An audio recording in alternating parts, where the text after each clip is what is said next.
Les inductants sont des composantes difficiles à comprendre. C'est la raison pour laquelle on va doucement. Ça, c'est le schéma qui nous a permis de mettre en évidence le phénomène de l'induction. Maintenant, on réutilise ça, on fait un petit rappel pour pouvoir développer les formules concernant les bobines d'inductance. D'accord? Je vois si on voit toujours. Ok. On a dit, voilà. Ici, il y a un courant qui, la source VS débite un courant I. Le courant I arrive jusque là et il va descendre ici. C'est I1, d'accord?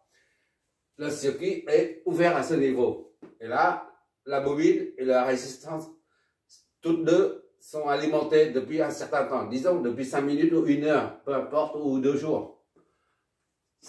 Pour dire que le courant est stable. I1 est stabilisé.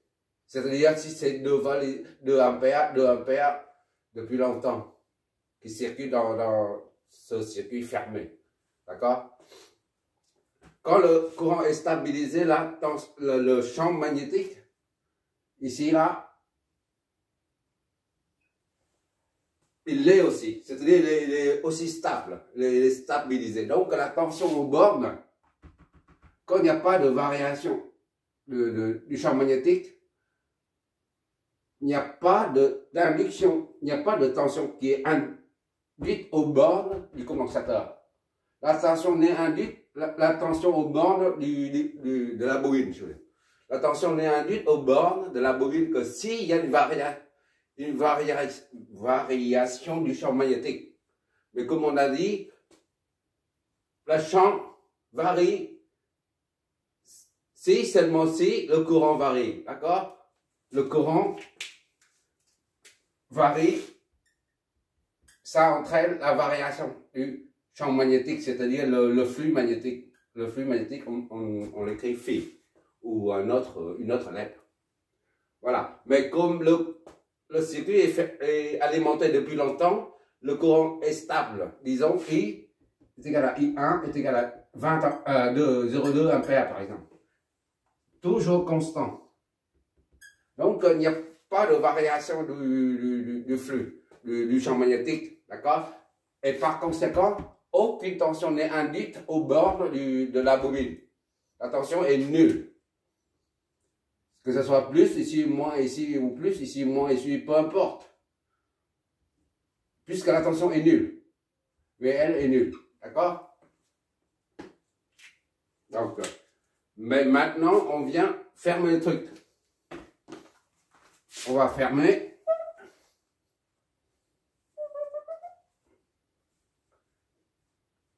Le champ magnétique existe toujours. D'accord? Même s'il n'y a pas de variation du courant. Mais le champ magnétique existe. D'accord? Seulement, il n'y a pas de tension aux bornes de la bobine. C'est comme si la bobine d'inductant L se comporte comme un sans fil conducteur. D'accord? C'est un court-circuit qui se produit aux bornes. Puisque la tension est nulle. Ici et là, il n'y a pas de différence de potentiel. Donc, la tension est nulle. C'est comme si, ici et là, il n'y a pas de tension là. Il n'y a pas de différence de potentiel. D'accord? V est égal à 0. Là, c'est 0 volt. Donc, c'est court-circuit à ce niveau-là. Donc, le courant ici, là, passe. Ici, c'est la même que là. Le courant I est le même que celui de I1, qui retourne à la source. Et maintenant, on vient fermer l'interrupteur. Il y a un champ. Hein? Pour l'instant, il y a un champ. On a dit, il y a un champ. Oui. Il est constante. D'accord? H est égal constante. Maintenant, on vient fermer l'interrupteur. Il y a un changement d'état tout de suite, immédiatement à ce niveau. Au niveau du champ. Puisque un courant I2 a tendance à circuler passe à travers R2. D'accord? I2 là. Mais le fait que I2 a tendance à prendre la naissance, et ben ça génère une expansion. Je n'ai que... Je reprends le résultat qu'on a explicité tout à l'heure. Dans la première vidéo concernant le phénomène de l'inductance, de l'induction. Et maintenant, là, il y a I2 qui circule, d'accord?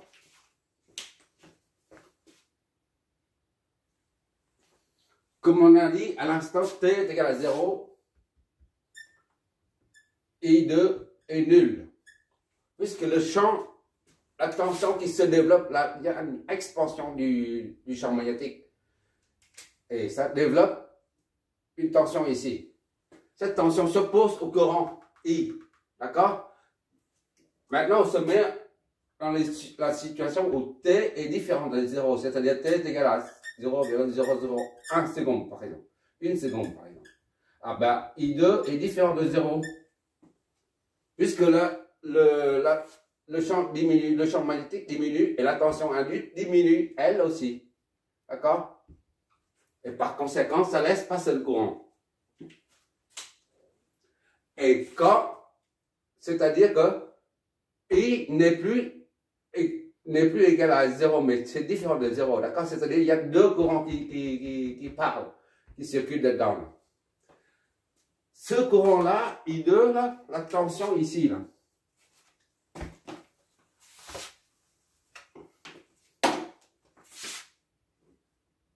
V2, là. VR2. La tension ici, là, VR2, était la loi d'Ohm, tout simplement, R2 fois I2. Autrement dit, I2, on peut l'exprimer en fonction de la tension VR2 sur R2. D'accord? Est égal à 1 sur R2 fois VR2. D'accord? On peut exprimer ici là, I2 en fonction d'une constante. 1 sur R2. D'accord? 1 sur R2. En se servant de la loi d'Ohm. D'accord? U est égal à I. Ce courant existe. Ça signifie que le courant ici varie. Dès qu'on ferme ça, après 0,001 seconde, une seconde, le courant passe. I n'est plus égal à I1. Au début, I t est égal à I1. 0, I est égal à I1. Maintenant, t est égal à 0,0001. I est égal à I1 plus I2. D'accord? Or, I2, on peut l'exprimer en fonction de V, là. Tension aux bornes accolée à une constante près, qui est 1 sur R2. D'accord? Pour exprimer le courant I2. Ici, I, là, on ne peut pas. La loi d'Ohm ne peut pas s'appliquer à ça, là, puisqu'on est en courant continu, là. On n'est pas en alternative au courant variable. Alors, comment on va faire pour l'exprimer? On va utiliser VNT, là. La tension VNT, c'est là. VNT, V aux bornes. V, voilà, NT. Voilà.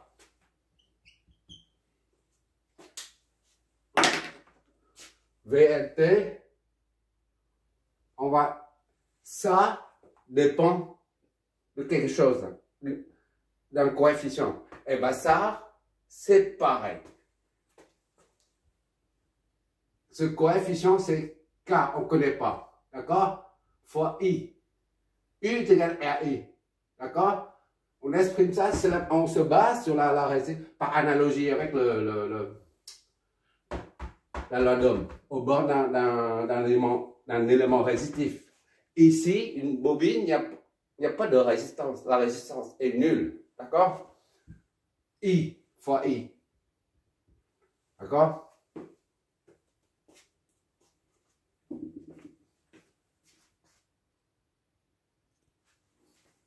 Je reprends ici. On peut exprimer la tension aux bornes de la résistance avec la loi d'Ohm. R2 fois I2. La tension, d'accord? Et maintenant, pour le deuxième élément, qui est la bobine, on utilise la loi d'Ohm aussi. Mais là, on ne peut pas, parce qu'il n'y a pas de résistance. La tension VR2 dépend de quelque chose. La loi d'Ohm nous dit que ça dépend de quelque chose, d'accord? I est quelque chose. De même pour la tension au bord de la bobine. L, c'est I et quelque chose. Et cette chose-là, cette quelque chose-là, c'est K. On ne connaît pas K, d'accord? C'est pas une résistance. Ici, c'est une résistance. Mais là, c'est pas une résistance. Mais qu'est-ce que ça signifie? Parce que la tension est proportionnelle au courant qui traverse là. La tension aux bornes est proportionnelle au courant I qui la traverse. Proportionnel, ça, c'est le coefficient de proportionnalité, d'accord? Mais ça, puisque I traverse la bobine, donc elle dépend des K, de la caractéristique de la bobine. Donc K représente les caractéristiques de la bobine. Donc K ici, en fait, K est égal à N, l'inductance, d'accord? Car ça dépend de ça. L'inductance, c'est quoi? On verra ça après. C'est L. Or, L est défini comme N, c'est quoi déjà? N au carré fois mu fois S ou A sur N. Ça, c'est la perméabilité. Perméabilité, d'accord? Et ça, c'est la surface. L'air, si tu veux, l'air plutôt. Air ou surface, peu importe, l'air, la surface, voilà. N, c'est en mètres, puisque c'est la longueur. La bobine, elle est comme ça, là. La surface, c'est le creux à l'intérieur, d'accord? C'est S. Mu, c'est le vide. Si c'est le vide à l'intérieur, mu, ce sera l'air. Quand c'est une barre, on peut mettre une barre métallique dedans. Dans ce cas, mu, ce sera un coefficient qui reflète la barre métallique. N, c'est la longueur, d'ici à là. D'accord? Tandis que N, c'est le nombre de tours. Tout ça sont liés ensemble. Et on l'appelle L. D'accord? Donc, la tension au bord de la bobine dépend de tout ça. D'accord? La tension de la bobine dépend de tout ça, multiplié par le courant qui la traverse. D'accord? On verra plus à la fin. On va essayer d'expliciter. C'est pas expliquer, expliciter L. Voilà, expliciter, je préfère, parce que pour l'instant, voilà, donc c'est, d'ici à là, on a VL, T est égal à LI, d'accord? Au lieu de R pour une résistance, et ben, pour une bobine, on dit L, et L représente tout ça. Ça mélange de tout, le produit de tout ça là. Et pour exprimer avec le temps,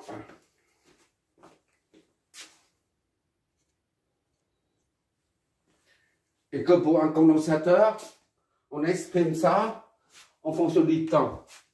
Je ne sais pas si je vois toujours. Non, on passe de l'autre côté parce qu'on ne voit pas. Je reprends ici VL. T est égal à N fois I. D'accord? La tension au bord, VLT, au bord de la bobine, varie en fonction du courant qui la traverse. D'accord? Là, ça veut dire ça. Voilà. Et le courant traverse, au début, c'était T0.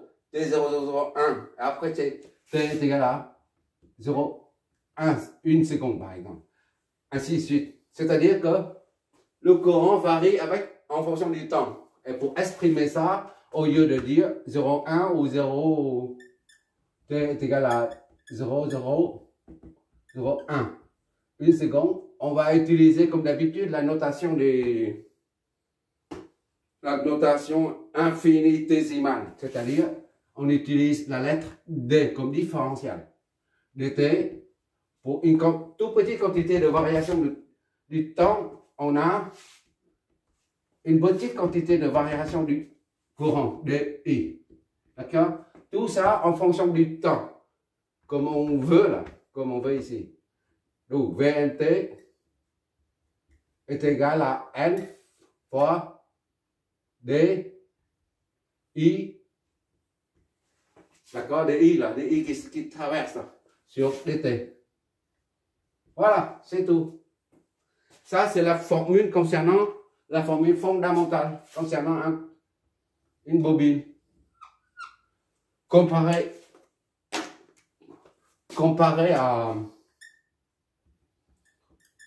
à un condensateur. On a ICT, IC, c'est pour condensateur, d'accord? Capacité fois dVCT, c'est la tension au bord du condensateur, divisé par epsilon, temps. Qu'est-ce que ça signifie? Pour une bobine d'inductance L,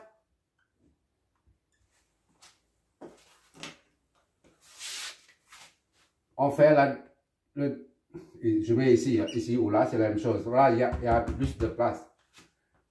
DI, T sur DT. D'accord? Je mets T ici. Parce que I tout seul, ça veut dire la constante. Le courant constant.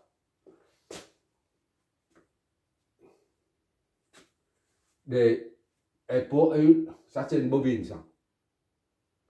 Et ça nous donne la tension. VNT. Par contre, pour un condensateur, courant, il a ICT. D'accord? Et là, c'est VCT. C pour condensateur, N pour inductance. D'accord? VCT. Voilà. On fait la dérivée de ça. D, VCT sur DT. Pour avoir le courant qui traverse un coin d'eau, on prend la dérivée de la tension au bord du coin d'eau. D'accord? Pour avoir le courant. Tandis que pour une bobine d'inductance L, on prend la dérivée du courant qui traversant la bobine pour avoir la tension induite. J'insiste là-dessus. La tension induite aux bornes de la bobine. D'accord? Ces deux formules, on les retrouve partout, absolument partout. Surtout, lors de l'étude, le moment venu, on étudiera le régime transitoire. D'accord? À l'instant de fermeture ou l'ouverture, tout ça dans le circuit. Surtout ça, c'est très important au niveau des... Avec ça, rien qu'avec cette formule-là, on peut prévoir, on peut comprendre le phénomène qui se produit lorsqu'on ouvre les sectionneurs ou les interrupteurs. Je me rappelle, interrupteurs sur des lignes de haute tension. Il suffit d'aller sur Internet et sur YouTube pour voir les poteaux électriques là, avec une barre comme ça, un autre pilier là, dans les centrales électriques, dans les postes de distribution, on voit que l'ouverture se fait doucement. Ça là, ça s'ouvre comme ça.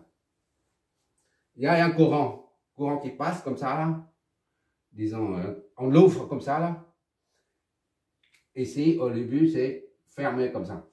Lorsqu'on l'ouvre, ça va doucement. Il faut ouvrir doucement. Sinon, ça explose, ça crée une étincelle.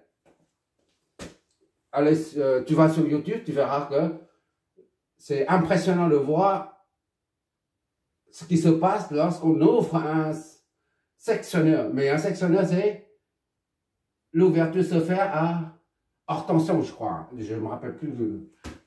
On appelle ça interrupteur ou sectionneur. Je ne me rappelle pas le nom. Pourquoi? Parce que rien qu'un simple conducteur, si on entre dans les détails d'un conducteur, c'est toujours, il y a une résistance propre, d'accord? Ça, c'est tout le monde comprend. Mais il y a aussi une inductance. Voilà. Une résistance réelle est équivalent à ça. Équivalent à une résistance, ça, R réel, est équivalent à un R parfait, résistance parfait, plus une inductance L.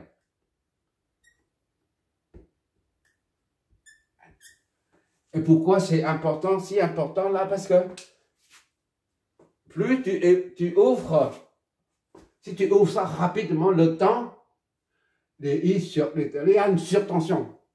V là, c'est égal à N sur delta I sur delta T, d'accord? Delta T. Et si ça tend vers 0, disons, le temps d'ouverture, au lieu d'ouvrir ça en 2 secondes, doucement, tu vas ouvrir en une fraction de seconde, 1 millième, ou en 10 000 de seconde, là, puisque ça tend vers proche de 0, là, et ben ça devient très grand, la tension monte, grimpe. V augmente quand delta I sur 0,00001, d'accord? Si tu ouvres trop vite, le sectionneur, je crois, sectionneur, oui, je crois. Tu l'ouvres trop vite, ça crée une surtension. C'est un phénomène impressionnant. Bon, il faut retenir ça seulement. Ça, c'est... Ça sert... On va faire un exercice en utilisant ça et on va découvrir au fur et à mesure le phénomène de la loi de Lenz. La première vidéo a permis de mettre en évidence le phénomène de l'induction. Mais en appliquant cette formule-là, on va découvrir réellement ce qui se passe. C'est cette formule-là qui nous permet de bien maîtriser, de bien assimiler le phénomène de l'induction. Il faut faire des exos d'application, sinon la formule comme ça ne veut rien dire en fait. Bon, on y va, on va faire un premier exercice tout simple, un condo, une source qui alimente une bobine. Et on verra comment le courant I et la tension V en fonction du temps. D'accord? En appliquant cette formule-là. Seulement en appliquant cette formule, on verra le résultat et on comprendra mieux le phénomène qui se produit aux bornes d'une bobine et à l'intérieur. D'accord? Merci d'avoir regardé.